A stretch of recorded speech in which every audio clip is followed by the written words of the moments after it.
Shalom, Baruchim Aba'im. Welcome to Awakening TORAH Mussar Mindfulness. I am Rabbi Chasya Steinbauer, the founder and director of the Institute for Holiness, Kehilat Mussar Mindfulness.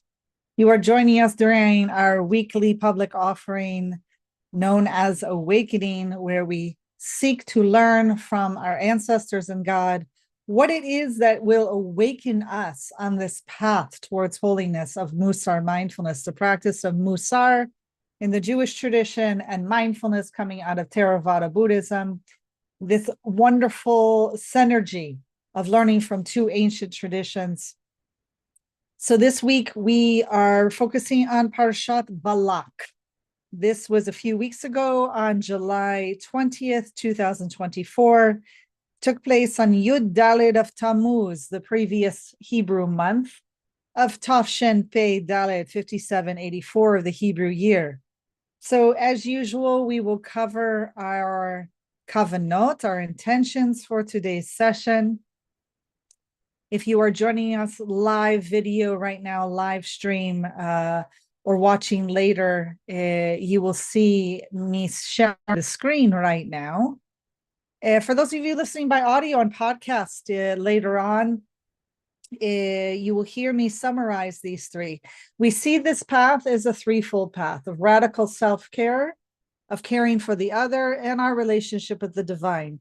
And we see this practice of strengthening our own souls in order to be of benefit to others in the future. We also are doing this to strengthen our relationship to others so we can be a better conduit of God's good to others when they actually need us.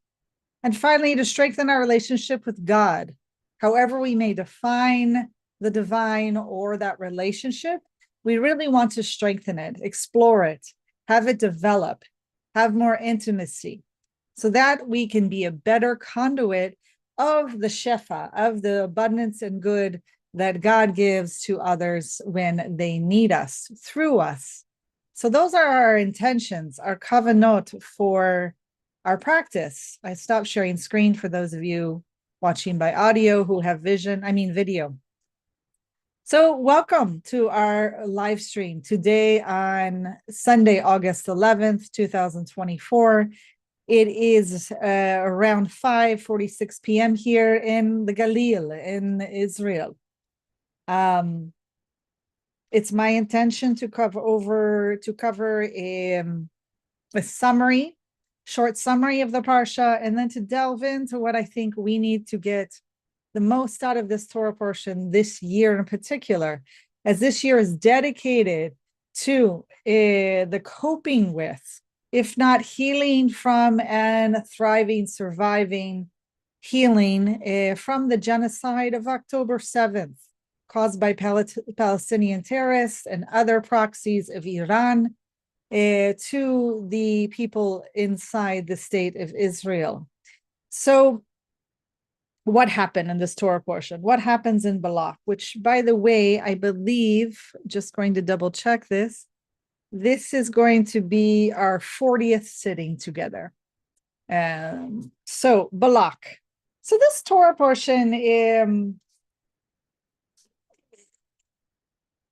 often challenges people because it has the miracle of an animal speaking, and they get distracted by it. So some either just feel it's a fantasy and they write it off. They don't try to jump in and seek what's the depth, what's the meaning, what is there for us to learn. So I just want to say, I don't think this miracle is any more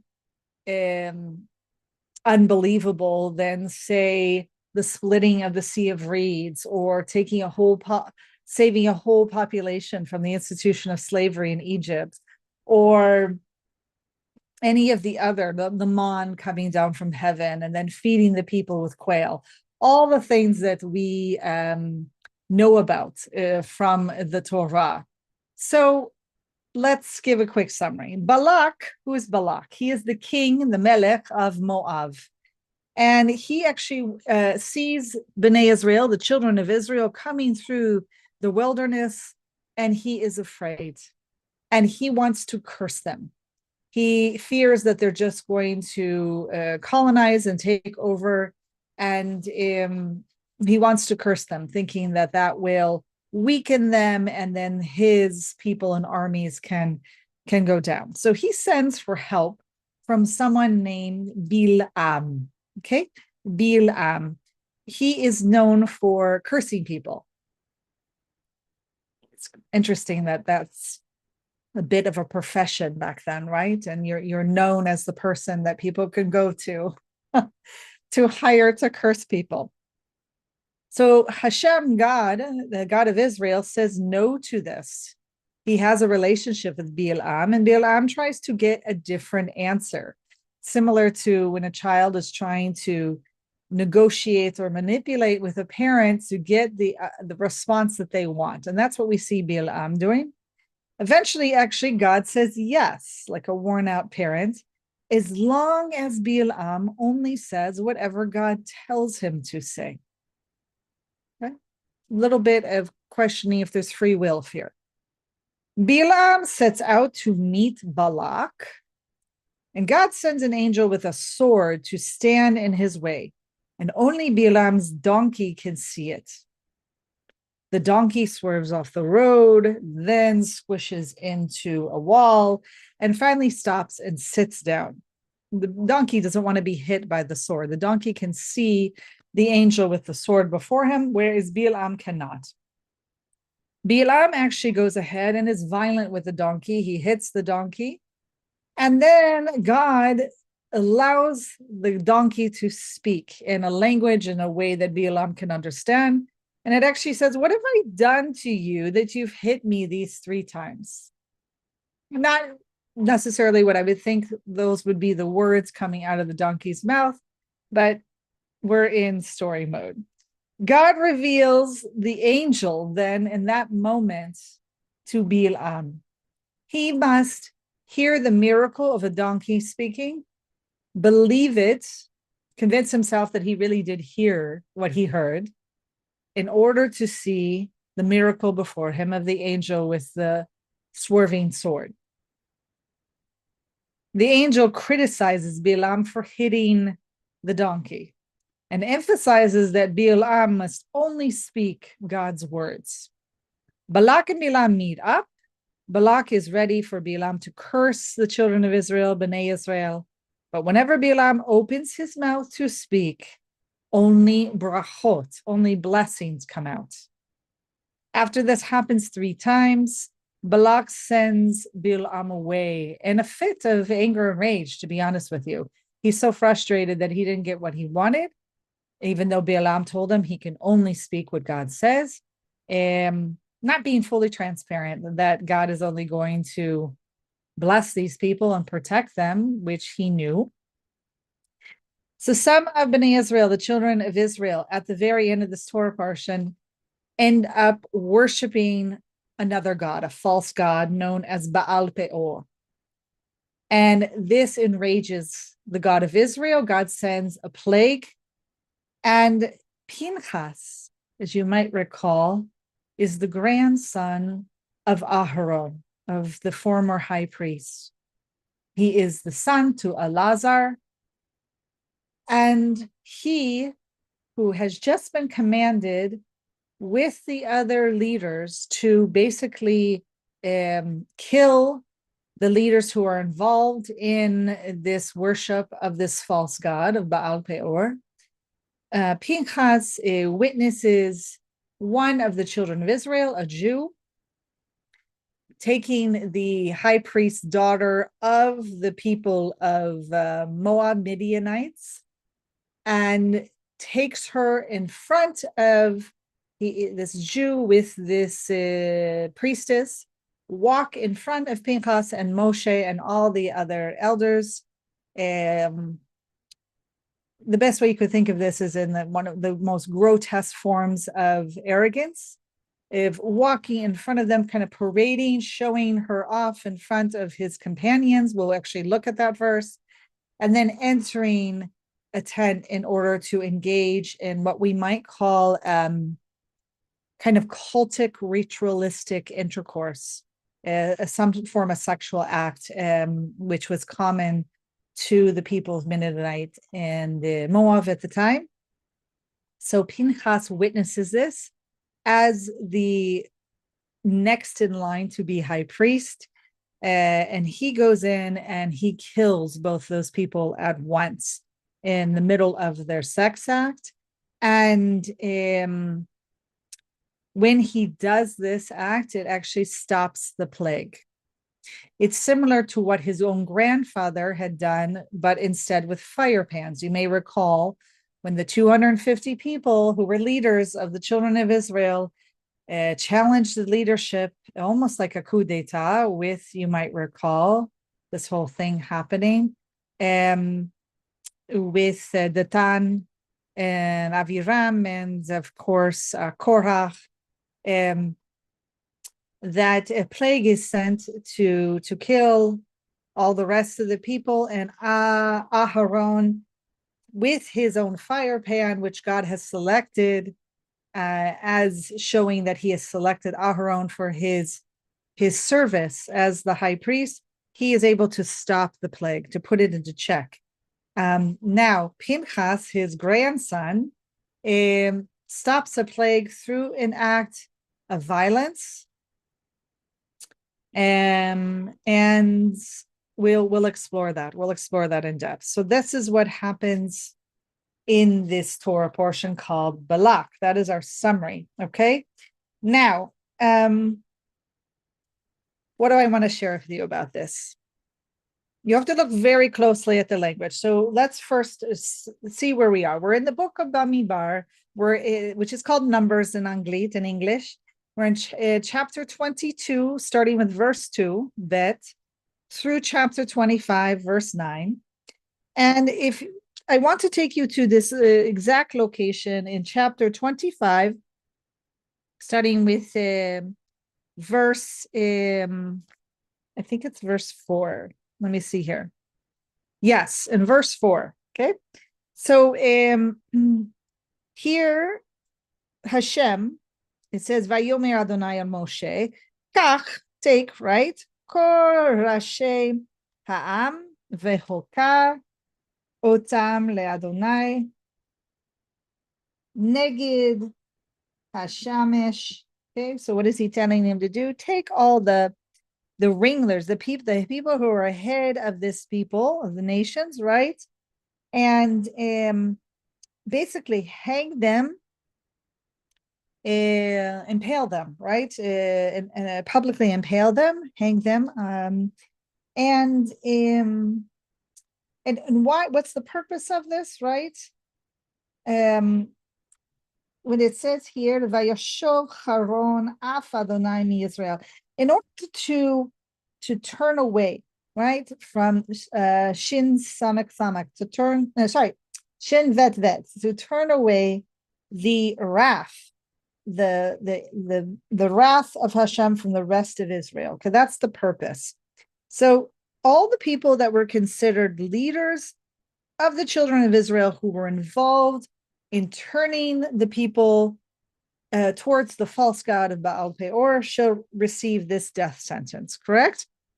And so Moshe goes on to speak to the appointed Israeli officials of his people, and he says to all of them, he commands them, he says, each of you slay those of his men. Again, they're having to kill their own people. Each of you slay your own men who attach themselves to Baal Peor. How does it mean to attach oneself, right? It really is about this yak rev, right? This to draw close. When we talk about a korban to God, this ritual offering, right?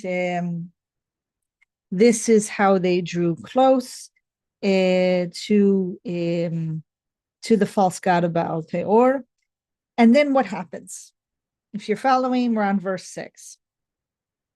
Just then, right in that moment, one of the Hebrews, one of the children of Israel, comes and he brings close to right before, and this is very interesting language. Look at this language. Ve'yakrev el echav. He. It's almost like she's an offering. He brings her close, this drawing close, to before his brothers, before his companions, however you want to translate that, right? And that's very interesting language. If you look at the history and the commentators on this section here, the fact that it's used el instead of et, there's a lot of commentary on this, essentially like that he was possibly involving other men to join him in this sexual offense. Their what they call ritual intercourse, and it's so interesting. The very you have to pay very close attention to all this language here.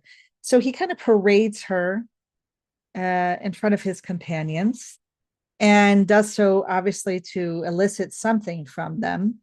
And he does this in front of Moshe, in front of the whole Israelite community, who were actually weeping, crying at the entrance of the tent of meeting. They were all gathered at the Petach Ohel Moed, one of the most sacred locations of the people being able to draw close to Hashem, to God, the God of Israel. So you could try to picture this and see this happening. You could also imagine the effect that this has on Moshe, on the others who are present. There can't be a more violation of everything that they have built and worked up to this whole time in the wilderness than this moment. I mean, we've all had these moments where people were acting out with selfishness and arrogance, out of anger, or acting out of the will to have more power. But the equivalent of this, if I could even like make up something, would be like someone taking that little golden calf that was built and like bringing it to the Mishkan and bringing it in there with them. Okay, that would be the closest, but that's not even close.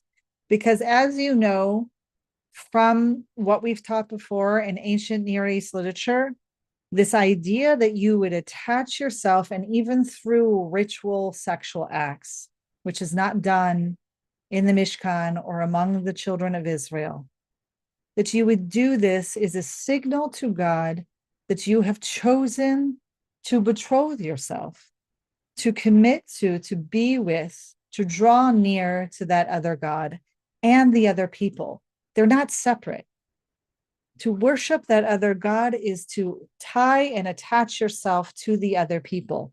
So much so that some of the commentators say that this might have also been what this man was doing, parading her, this Midianite priestess, this woman, as if to bring her, to show her to his family that this is who he's going to wed, that he's going to attach himself to. Okay, there can hardly be a more heinous crime than this open act, okay, the sin before the people. All right, so what happens? What happens? Pinchas, who is the grandson of Aharon, the former high priest, he is the son to Elazar, who is now the high priest. He sees this. He immediately acts with balanced zerizut, with what we call enthusiasm, to perform on the behalf of God, to perform mitzvot. He leaves standing by Moshe and the other people of the Israelite community. He has already a spear in hand because he's already guarding that area of the Petach Ohel Moed, the opening of the tent of meeting. He follows them. They had entered, the man and that Midianite woman, they had entered a chamber Some people see it as a wedding chamber, like where you would enter after the wedding. They had entered the chamber, and he enters and he stabs both of them, the Israelite and the woman, through the belly. And the minute he does that, the plague that God had sent is checked. It stops. Many people died in that plague, 24,000. So for the Midianites who have sent these women along with Moab, in order to get the Israelite men, and we don't know if Israelite women were involved, but definitely the Israelite heterosexual men who they could get to involve themselves, to come and worship this false god of Baal Peor by seducing them with their sex and sexuality, and that the high priest's daughter of Midianite here is murdered, right? There can be hardly a more heinous crime for them, right? That than this open and deliberate murder of a princess by one of the highest officials of another nation, which is the children of Israel. So now we have the scenario before us, right? We know anything about the ancient Near East and this whole like bloodlust of revenge. We can imagine what the Midianites, and perhaps even the Moabites will take from this, okay? So I wanted to give you that background. Obviously, 2,000 years of exegesis, of commentary, has a lot to say about what has happened here. The rabbis, our sages, over and across the board are very uncomfortable with Pinchas's murder. They feel that he's setting a dangerous precedent, this idea of him taking the law into his own hands and slaying a man impulsively without regard for the law. Not sure what the law is here yet. That's just a projection from people hundreds and thousands of years later. Okay? Some argue that they felt Moshe and the other leaders should have excommunicated him. The only reason they didn't is because God, later in verses 12 and 13, gives a divine decree that he agrees with Pinchas's behavior. He establishes a brit shalom, a covenant of peace with him. So I want to say that I disagree with this reading, and this is not where I want to spend all my time on this, but literally right before, Moshe says to the Israelite officials, each of you slay those of his men who attach themselves to Baal Peor. So Pinchas has heard this. Everyone else has heard this.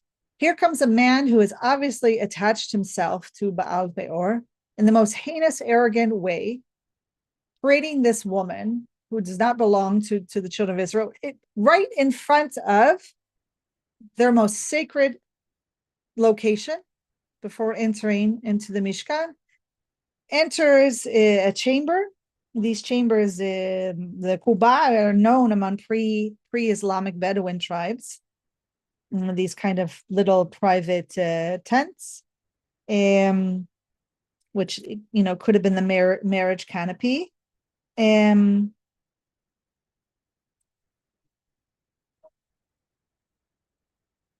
I really don't think that he was taking matters into his own hands.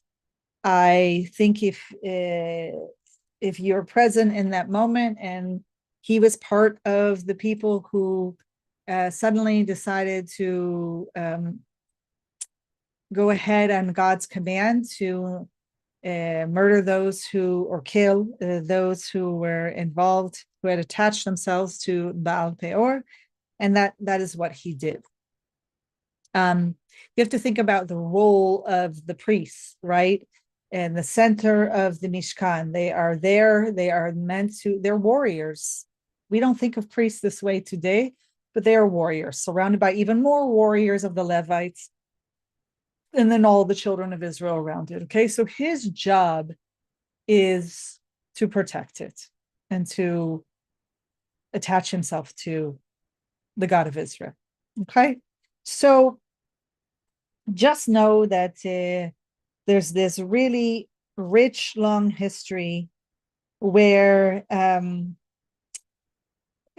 people wrestle with this, okay, where they really have a hard time with it, mostly because, and this is what I'll offer you. If you think about the Jews who, and the sages, the rabbis who are making this commentary on this scene, they're mostly exiled, kidnapped, and taken to other lands, serving under the rule of either Christian or Islamic power. They don't have their own full free will and full citizenship in order to live out how they want to live with the laws of the Torah. And there's a real concern and fear of the one lone Jew who will take matters into his own hands and kill or murder a non-Jew. And the rabbis were very clear about trying to control that and make sure that any interpretation that they had was going to speak out against this, particularly if non-Jewish leadership and readership know the story of Pinchas and what has happened. They want to see how the rabbis are interpreting it and talking about it. So I think that if they had been in a different time and place, there might be different commentary on this. So obviously next week when we move into, or even later this week, I'll have time, we'll move into the Torah portion of Pinchas, which really isn't about him. It's just the starting off with what he did and what had happened, and that God rewards him very much so, and his offspring with the priesthood, which he already had. You might think, what was he really rewarded with when he already had it? But basically, he will be a part of the leadership that controls the spiritual and civil lives of the people. And you should know that both the Israelite and the Midianite woman that he kills come from leading families of both respective nations. And this is not uncommon. If you've been following my commentary, especially all this year, about leadership and who ends up challenging whom, who almost commits a coup d'etat, it's always family. It's always those closest. And it's those competing leadership of, am I the firstborn? Am I a part of the firstborn tribe, or the largest tribe, or one of the tribes, versus just leadership that's appointed, elderly leadership, and then youth leadership who can fight and be soldiers, versus who's going to be judges. All this is starting to compete. And so you're going to have this also here. Pinchas, who of course is the child of the high priest. And you have to think back to Korach, who is the cousin of Moshe, right? Another priestly Levite family who challenges the leadership, doesn't like the way things are going, or just wants to be in power himself. So we'll leave it at that. We'll enter Pinchas next week. So this is what I want to say to you. Oh, so much. Last week, I shared with you about the difference in how certain behavior became very obvious about how the leadership is behaving. I talked about how Moshe and Aharon in Chukat were lacking faith. They didn't sanctify God. And Miriam was the opposite of that. She had gratitude. She expressed it publicly. She put her own life in danger in order to protect her brother. She's very other-oriented. Okay? So let's look at that same thing here. One of Bilam's blessings for the children of Israel opens with the words Ma Tovu. How good. How good is how you are living out your values and deeds, right? And so Micha, one of the sources, comes to say, this comes from the Haftarah, right? It says, God has told you, humanity, how good, what is good? And what is it that's good?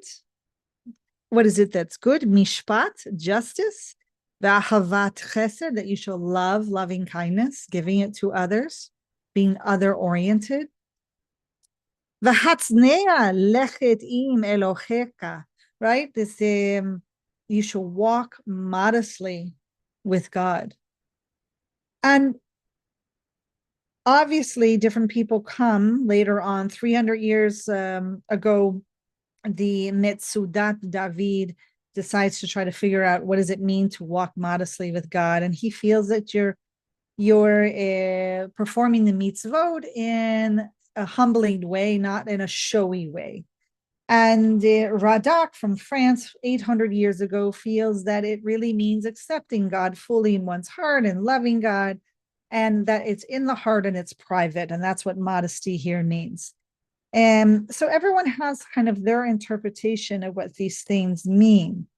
But what's important for us to look at in this moment is, what in this Torah portion do you see as good? What is good and fitting, right? What is mishpat? What is justice?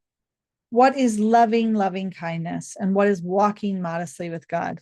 So we look back at that moment when Moshe is commanded by God to tell the leadership to go ahead and kill their own kin who have attached themselves to Baal Peor. Obviously, those people are not doing what is good. They're certainly not doing justice. They are not loving kindness, and they're not walking modestly with God. Okay? Moshe freezes in that moment. He totally lacks his balanced humility. He is the leader. He is supposed to take up the right amount of space in that leadership position and to command and to speak.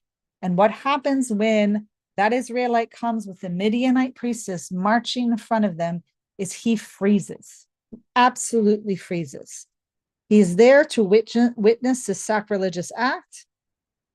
He should have done, some commentators say, what Pinchas did. I don't know if we ever have Moshe actually physically killing anyone except for when he was in Egypt and he killed the Egyptian who was beating to death an Israelite slave. We don't know. It's up for discussion.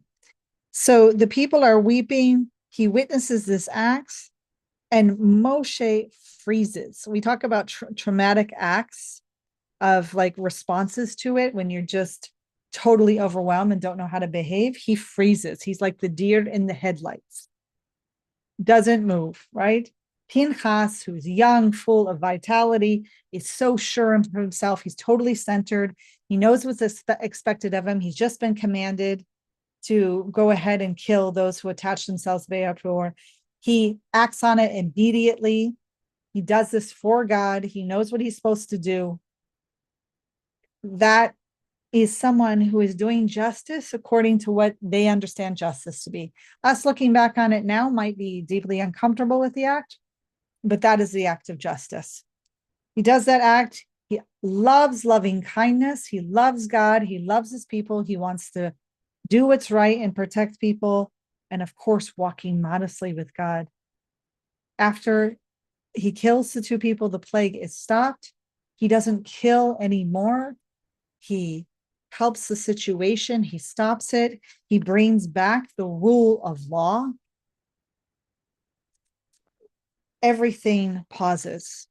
Everything turns into a pact, a brit of shalom, a pact of friendship, of peace, of priesthood for all time. And it's quite incredible how much he embodies what is ma tovu in that moment.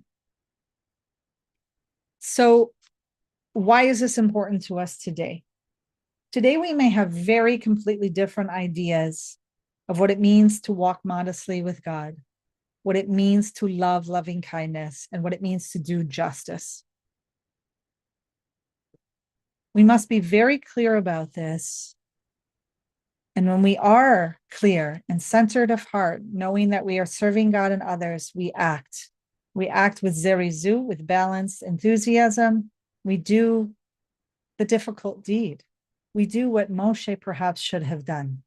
We do what the other leaders are failing to do. And this is very important. It's important what's playing out in Israeli society, what's happening in this war, what's happening with the future leadership in the most powerful country in the world, maybe not for long, the United States. It's very important that we use what skills that we have to do mishpat, to do justice, to love loving kindness, and to walk humbly with God, to walk in God's ways with modesty. So I leave that with you to decide what is it that today and every day you can and should be doing. If you see people freezing or are fawning with the current leadership or are running away, are fleeing from any responsibility, or for those who are just fighting with no real kavanah intention involved other than just their pain, as we sometimes see with those out in the streets causing chaos. There's no real mishpat. There's no real justice. There's no real purpose. So may we take this lesson. May we really internalize it to see what it is that God in this moment, during some of the most difficult times when we see that, for instance, our dear children who are serving in the IDF and at that moment have to make a clear decision to do mishpat, to love their people, to serve, and to walk humbly with God, and that we support them. With that, we're going to move into our guided mindfulness meditation in order to internalize this. And then we will conclude for today. I thank you for joining me. So come to your upright posture. If you're like me, then you're going to be seated on the edge of the chair. You can be on your own zafu, your meditation cushion.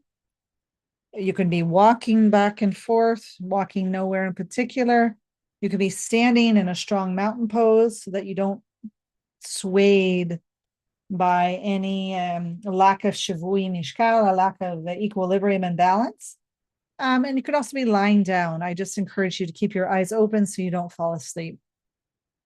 For those of you seated, really plant your feet in the ground, being held by the earth, knowing that you are between the shamayim, the earth, and the heavens, the skies, really having that upright posture, dignified. You are created in the image and likeness of the divine, allowing your hands to rest wherever they're comfortable. Some people like to hold their heart.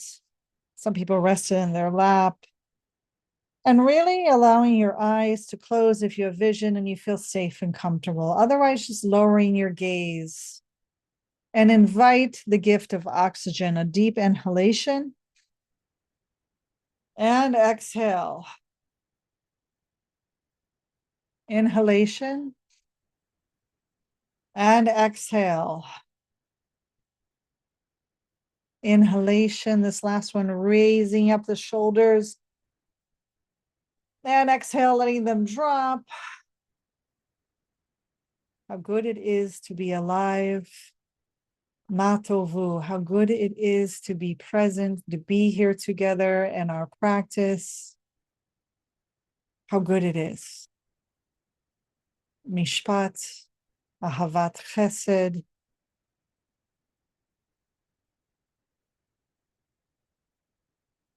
Atsanea, lechet im Eloheka, right? Walking humbly with your God, loving kindness and justice.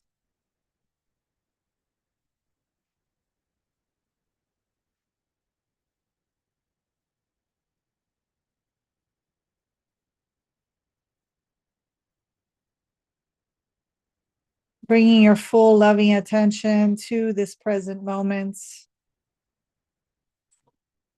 Checking in with your body, giving yourself a gentle body scan from the top of the head down into your neck and shoulders. Checking, see if there's any tension, anything calling for your loving attention. Down your back, into your sit bones, through your legs, down into your feet. Bringing your loving awareness to your thoughts. Are you here right now with my voice and your breath? Are you thinking about something that happened in the past? Or perhaps planning for something in the future? Coming awake again, as our teacher Joseph Goldstein loves to say, simply begin again. This is the practice. We will be pulled away. We will be distracted from that justice, from loving kindness, from walking humbly with God. And the minute we wake up to that, we bring ourselves to the present moment, to what we are to do. What is our purpose? What is our matovu? How good it is to serve.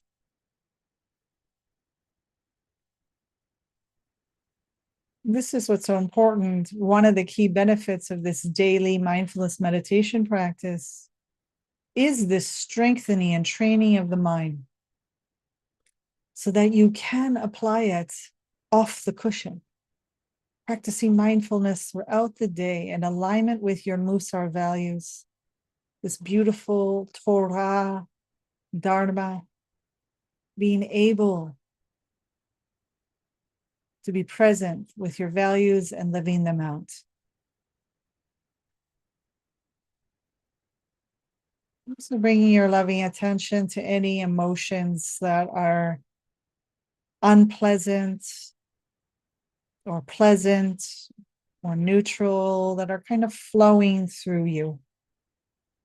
Anything calling for your loving attention. The practice is to simply note it, to witness it, to recognize and allow. And then I invite you to bring your attention to the body, really investigating how it feels. If you locate a certain emotion or thinking about a certain thought, do you have any story or movie running through your mind right now? Where do you feel it and what does it feel like?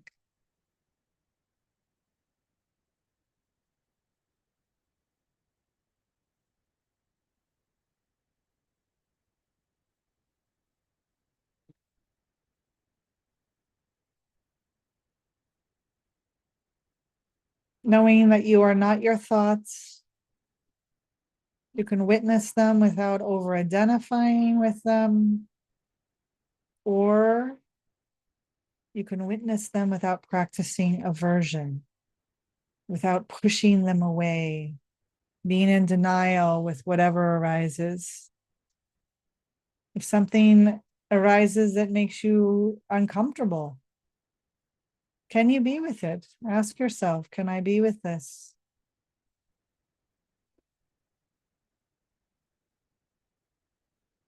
Not many of us are practiced and trained in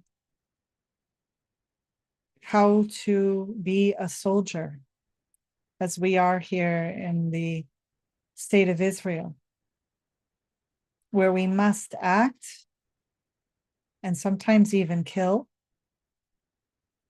but without brutality, without taking matters in our own hands, without taking it much farther than just the one act.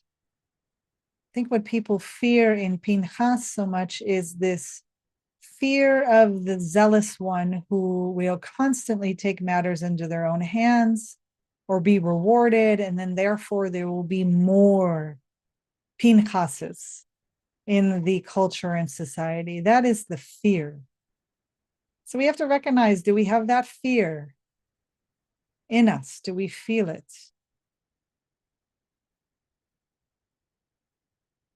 It's the fear of many as they watch this war and the multi-front wars. How do we contain? How do we kill and stop without taking matters into our own hands, without killing above and beyond? Doing it for either selfish or out of rage reasons. And this is a practice. This has to be cultivated.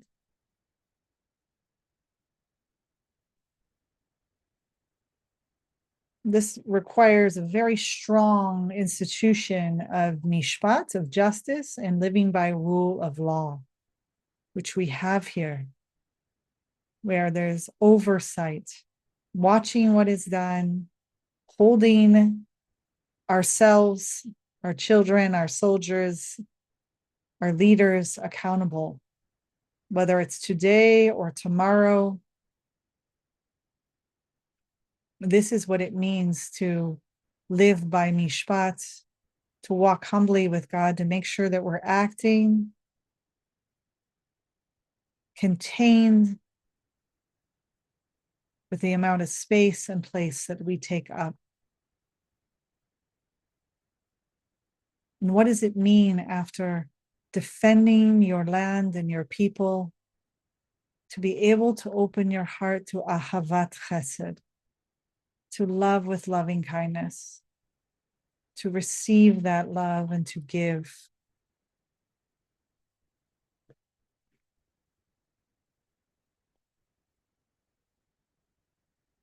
This is the greatest gift that we can give to our children and spouses and family members who are in service right now.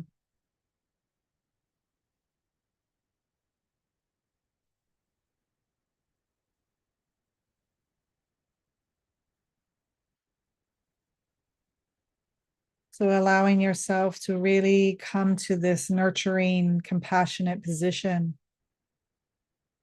Often the greatest act that we can do is to love and to support, to know how difficult each day is and how often our children and family members are rising to the occasion, are turning to their inner Pinchas in order to defend us, in order to support our future.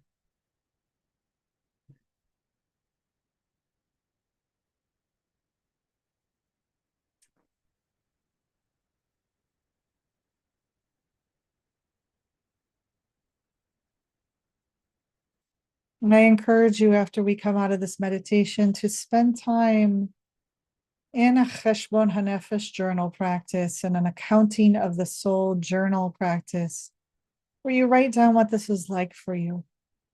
What is it like to hear this speech, these words? What is it like to consider someone who kills two people and stops a plague with that behavior?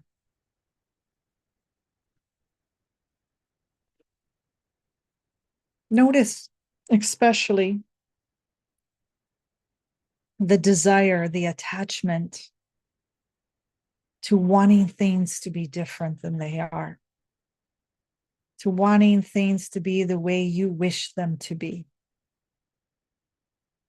instead of seeing clearly the way things are. So you may not like Pinchas's behavior. You may wish that he didn't behave that way. Some of you might even wish that that Israelite did not worship with the Midianite priests, that false god, Baal Peor. Some of you may wish that we were not at war, that you could make it go away, that you could just stop it, as if that would make everything better. To walk humbly with God is to not see things the way you need and want to, is to see things clearly the way things are. God needs all of us to wake up and see clearly the way things are so that we can do mishpat and love properly. We can only do that with seeing what's before us and knowing we have to act, and sometimes we have to kill.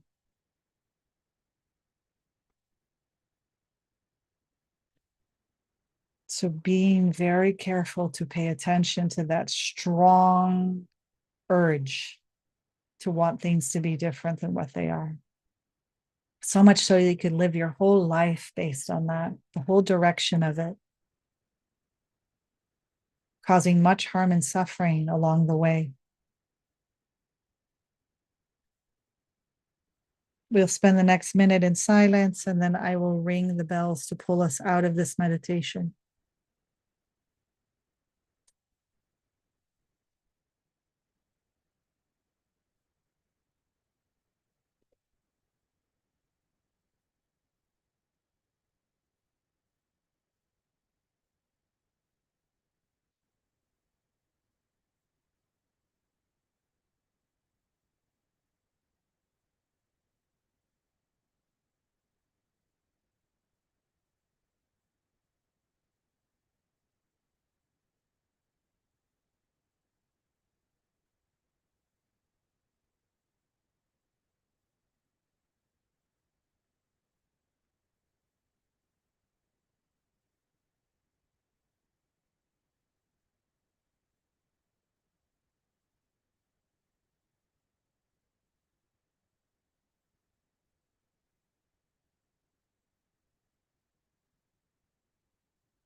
If you have your eyes shut, gently and slowly open them to allow the light to filter in, especially if you're allowing your eyes to come to the computer screen to join us in the sacred Zoom circle, joining us live streaming on our YouTube channel. Please subscribe on our blog on the website of kehilatmussar.com, or if you're joining by LinkedIn, Twitter, or Facebook. Thank you for joining today.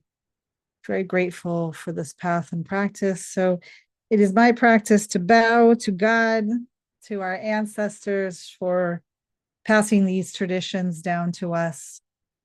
I give a bow to our teachers and to all the practitioners of Mussar mindfulness, of sharing this potential of the path together, one day at a time.